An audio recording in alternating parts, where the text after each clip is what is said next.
Welcome back to She Can, where we tell women's stories to be mentors and role models for others, because it's so much easier to be what you can see. And I'm really excited and honored to be speaking to Jasmin Paris this morning, MBE. Jasmin, you're a British endurance runner. You're the first woman completing the world's toughest race, the Barkley Marathon. And you're also a veterinarian at the University of Edinburgh in Scotland. You're the first woman to conquer this race. You're a long distance fell runner and ultra runner. You're also the co-founder of the Green Runners and an ambassador for Into Ultra. Tell us a little bit more about your life and your story and how you got to where you are today. Thanks for having me. It's a pleasure to be here. Yeah, so I grew up in the Peak District in northern England. My mum's from the Czech Republic, so I sort of spent my childhood between the two countries a little bit, and I speak both languages. I spent a lot of time hiking in the hills with my parents and just outdoors as a child, and I think that really gave me a love of wild places that has kind of endured and has become a passion for me throughout my life. And I think that's probably really what inspired me to take up running. So I didn't start running till I was an adult. I was working in my first job as a vet in the Peak District, and a colleague suggested to me that I go along to a local hill race, a fell race, and I did, and I loved it. And it was sort of like opening a door onto a whole new world of a kind of treasure chest of experience. And I loved the community and sort of fell in love with it. So I joined a local club, and when I started going out with the runners in the evenings, I remember being the slowest one there, or I would always hope that there was at least one person slower than me, so I wasn't holding everybody up. But within a couple of months, I got better, and I wasn't holding, I wasn't at the back anymore, and really quite quickly I sort of progressed to doing races. And I think I quite quickly realized as well that I liked doing the longer races more, with more technical terrain, and probably that kind of childhood spent hiking in the hills really sort of prepared me for that and gave me a natural eye for how to move across more challenging terrain. And I just enjoyed the long days out. It sort of felt like an adventure. I had a chance to talk to people, enjoy the views, eat lots of nice food. And I think that's why I naturally moved towards doing longer distance running. And so, yeah, the sort of several years went by, and I started to do quite well in the fell races, in the long distance fell races, in both Scotland and sort of England, Northern England, the Lake District. I won the British Championship, and I finished second at the Dragon's Back, which is a multi-day race across the mountainous spine of Wales. And then I think kind of I had my daughter in 2017, so my first child was born, and then probably a breakthrough moment for me, in terms of kind of awareness of maybe the more general public, was in 2019 when my daughter was 13 months old. I ran the Montane Spine Race, which is a 268-mile race along the Pennine Way. It's a non-stop race. It's run in mid-January. You have to carry a lot of kit, including sort of things to sleep out and cook a meal and that sort of thing, and navigate on your own.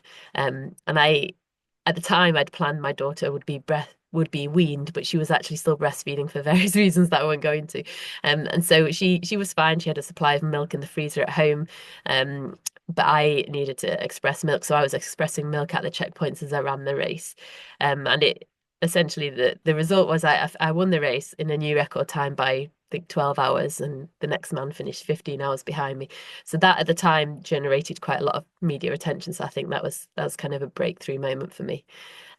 Yeah, and then you've kind of alluded to the Barkley Marathon. So it took me 3 attempts to finish the Barkley Marathons. I started my first attempt was when my son, my second child, was a year and a half, and I kind of um I went there for the first time then, and it took me 3 attempts to actually finish the thing. But it was an incredible kind of experience when I finally managed to achieve it this last year. Jasmin, I'm literally feeling really uncomfortable on the inside just listening to you. How do you manage to be so wildly out of normal people's comfort zone? And what do you feel are your biggest learnings by pushing yourself so far? I guess start by saying that, I'm doing something that I love. I feel very fortunate to be able to do this sport. It's not my career. I have a different job. I enjoy being a vet and pushing myself in that sense. But for me, running has always been a pleasure, and it's a way of getting into wild places. As a mum, it makes me feel kind of just more at peace and able to cope with the kind of stresses of everyday life, and just makes me a better mum. So I think like I never want to get too far away from the fact that it's about having fun. It's about doing something positive for me mentally and physically. I think the races that I sign up for that really challenge me, things like the Barkley Marathons and when I ran the Spine, for example, I find it just kind of exciting to push yourself like that. You have to be mentally ready for it, but I think when you take something on like that, it sort of stretches you and sort of I guess the best way to describe it would be that it peels away all the kind of things that surround you in everyday life to make life Mm, comfortable mm.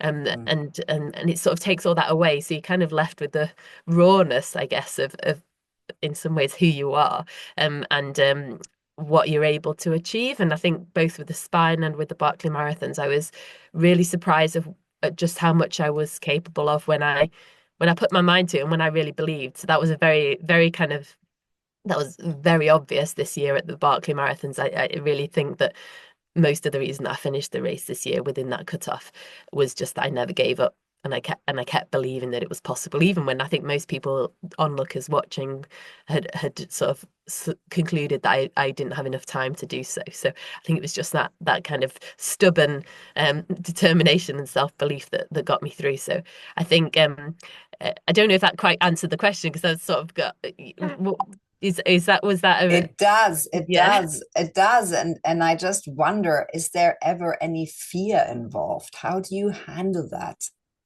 I think, I don't actually feel afraid of being alone in kind of wild places. I think in some ways I feel more frightened of being in a city running at night, because I Mm, just feel like I know what to expect with nature. It's obviously not entirely, like there's times where you have to be careful, and it can be pretty hostile, but at least I know what to expect, and if and kind of being prepared for it. So I think, yeah, I kind of, if anything, I just feel kind of at home in nature and wilderness.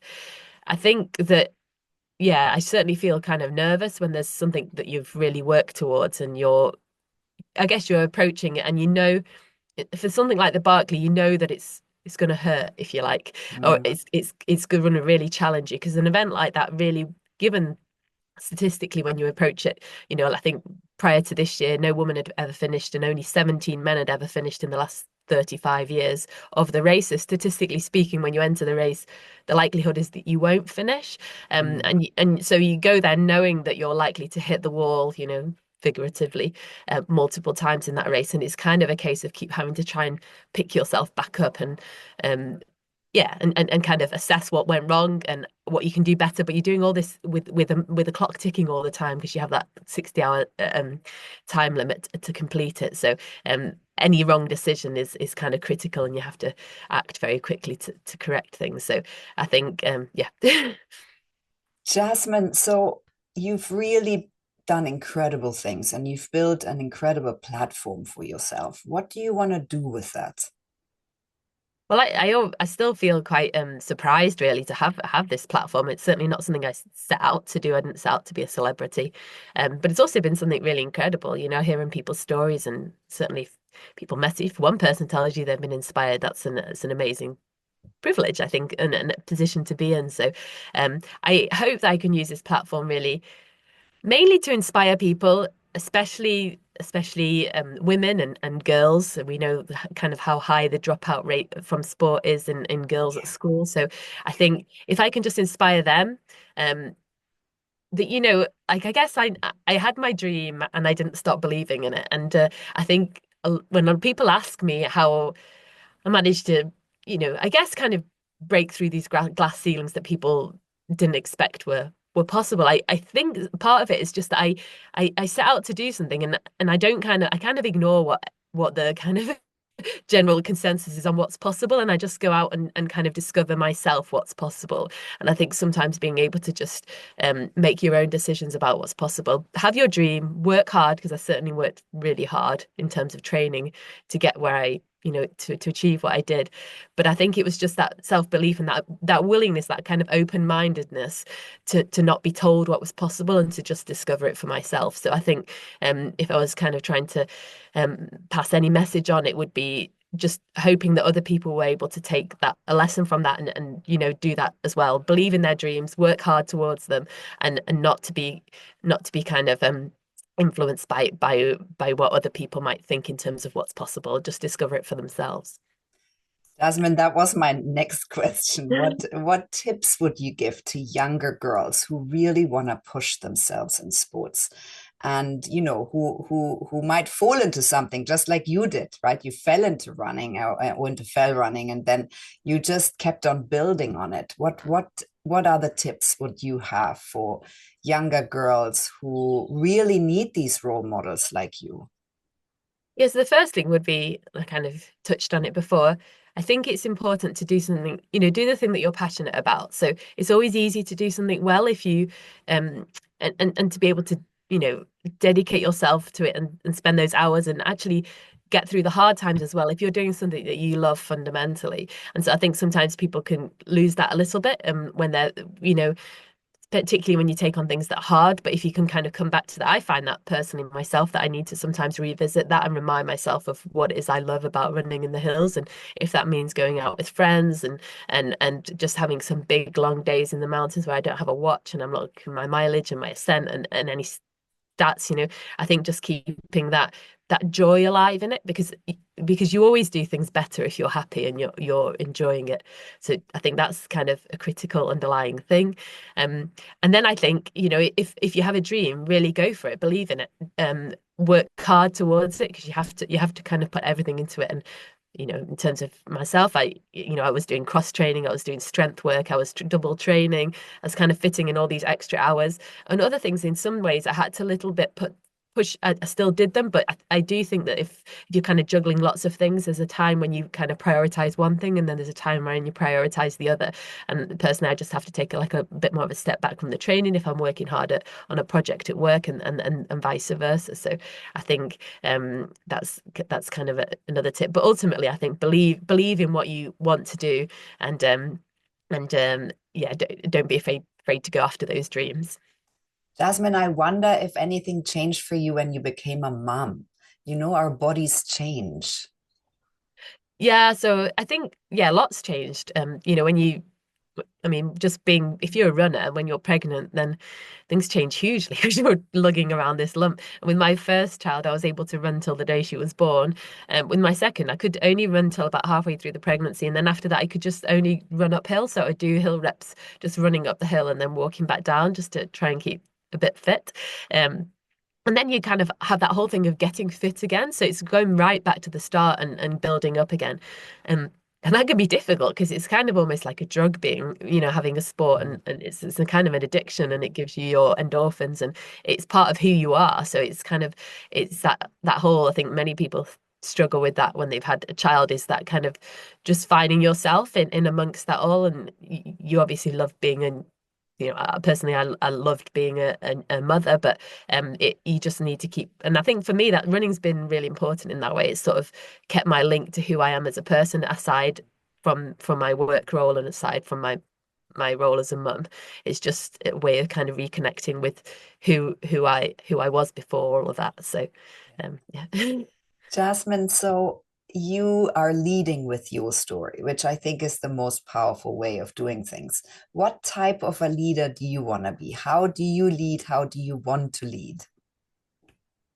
I guess I think, like, I guess I just hope that I can give people some inspiration, and confidence, and courage to lead themselves, if you see what I mean, to kind of take hold of their own future, and have the confidence to make that decision that maybe before they were kind of sitting on the fence about. So I think the main thing would be just showing what's possible, and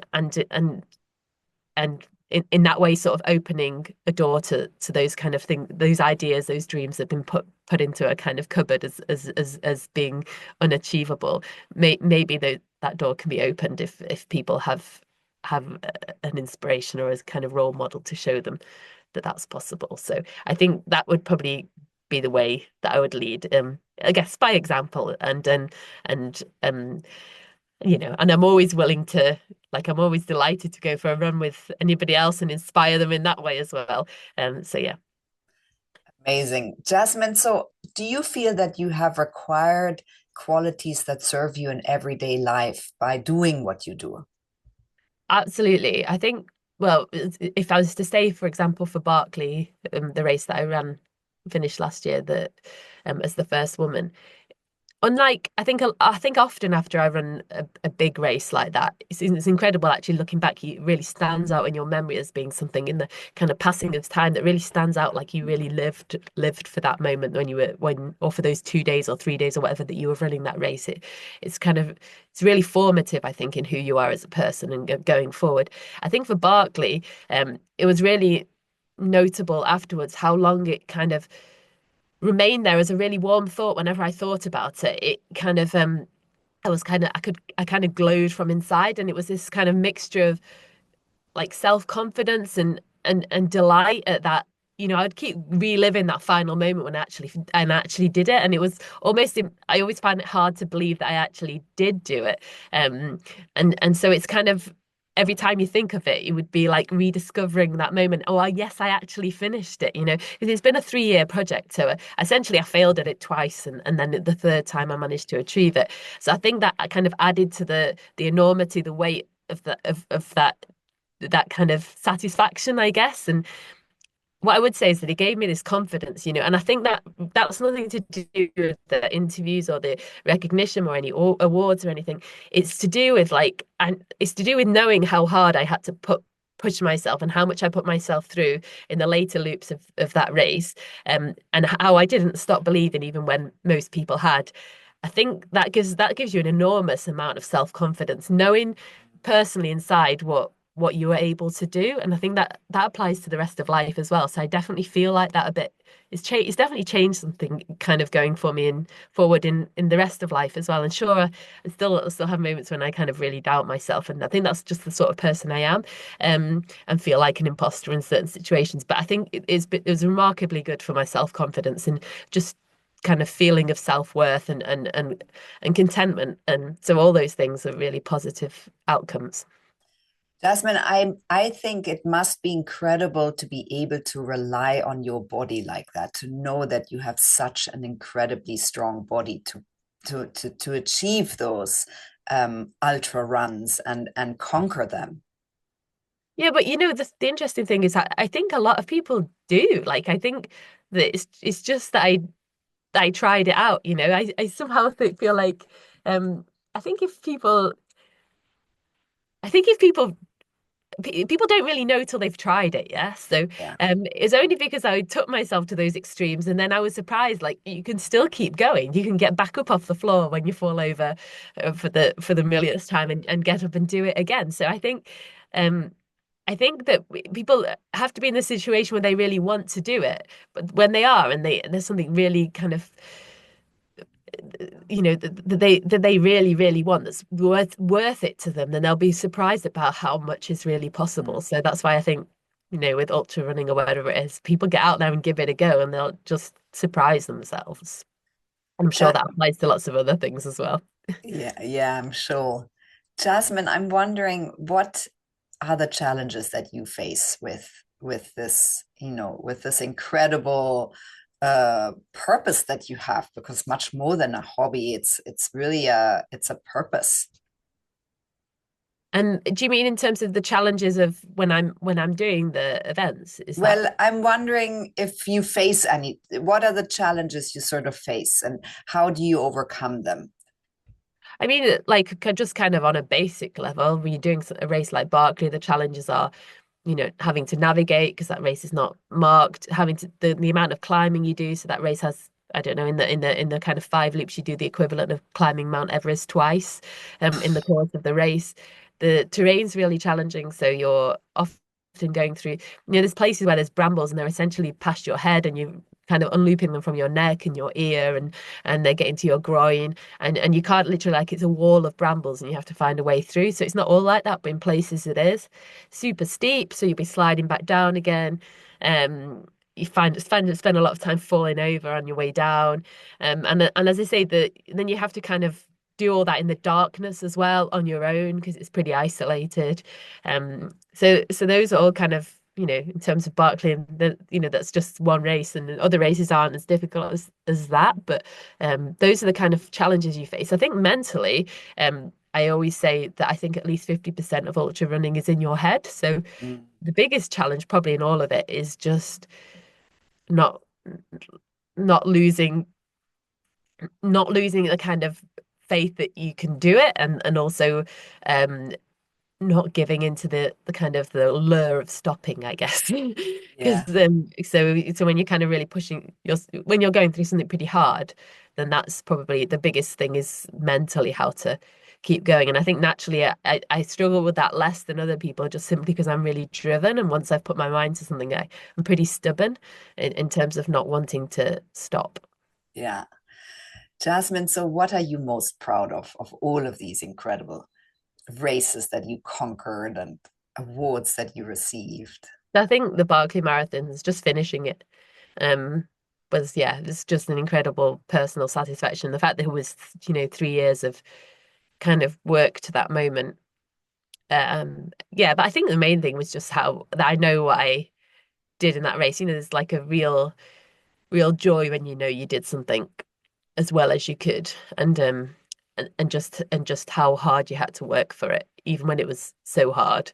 When I was out there, the time, like, where at one point I curled up on the floor, just feeling really sick, and these kind of waves of nausea passing over me, and it was in the dark, and I was on loop 4, um, and at that point it would have been so easy just to go to sleep, like, as I shut Mm. my eyes for sort of 30 seconds or something, but I forced myself. I just, like, suddenly I came to, and I forced myself to get up, and I carried on. And when I got to the changeover, I think I forced down a rice pudding and I threw it back up again. But I just went out again. I just went out onto the fifth loop. So I hadn't, you know, I think looking back to moments like that, it would have been so easy to stop, but I didn't. And the main thing is that I kept believing. So I think that's why I'm proudest of that race. Yeah, it's incredible. Jasmine, so what are your plans and goals? Do you have any for 2025 or the next years? So I do, yeah, I have lots of kind of plans in the next few years. I think there's nothing quite as kind of monumental as Barkley in my mind at the moment, but sometimes that takes a while. So I certainly found that after the Spine race, it took me a while to find something that was quite as kind of all-consuming as that Barkley obsession. Um, that's probably good because I have time to do other things in life a bit. But I want to run I would like to run. There's a race in Italy called a multi-day race that it's really long. It's I think it's about 350 kilometers and about 26,000 meters of climbing, and that's called the Tour de Géant. So I want to run that. I want to run a race in the States called Hard Rock. I want to do some kind of the big challenges of in the UK, for example. I'd quite like to at some point have a go at all the Munros, which are all the kind of Scottish mountains, the big Scottish mountains. Try to tick those off. So there's lots of kind of challenges that I'd like to have a go at, as well as races. It sounds like you will be busy for a long time to come. Jasmine, so what would you like for our listeners to take away from your story? I think the main things I would say would be believe in your dreams, work hard, and don't be afraid to go out there and try. And it's only when you really, really try and really want something that you'll discover just what you are capable of, and it really will surprise you. So I think that's what I would say. Jasmine, and to finish off with, just tell us quickly about the Green Runners. Why did you co-found this and what is it about? Yeah, so I actually, so a few years ago, I stepped away from I'm not sponsored by anybody. I'm kind of fortunate position to have a full-time job. So I financially, I'm not dependent on any kind of clothing company or footwear company. So I kind of chose to use my platform um, to both hopefully try and inspire people, especially girls, but also to kind of spread the word about um, trying to get runners in to take greener decisions in terms of their running. So that's what the Green Runners is a community of runners aiming to kind of inform and inspire runners to make greener decisions. So that's in terms of the environment and sustainability and climate. So it's based around four main pillars, thinking about how you move, and that's especially to races for runners, how you kit up, thinking about whether you can repair, reuse, recycle kit, thinking about how you fuel. So in terms of what eating more of a plant-based diet, and then thinking about how you speak out, and that's the most important one, because collectively we have this kind of voice that we can, especially starting within our sport, determine the future that we want our sport to take. So that's kind of what I'm trying to use my platform for as well, to speak out about those things. And I think it's really positive because it just makes other people more confident to talk about it and to ask race organisers, maybe, like, can you put on a shuttle bus that will take runners from the station to the race so people don't have to come in a car, you know? And I think the more that becomes normal, the better our society will be in terms of the environment and looking after the beautiful places which we love to run in. Jasmin, I'm so thankful for your time, for you to tell your story, how you use your platform, and that you use it in so many incredible ways that are so powerful and important. Thank you. Thank you. Thanks for having me.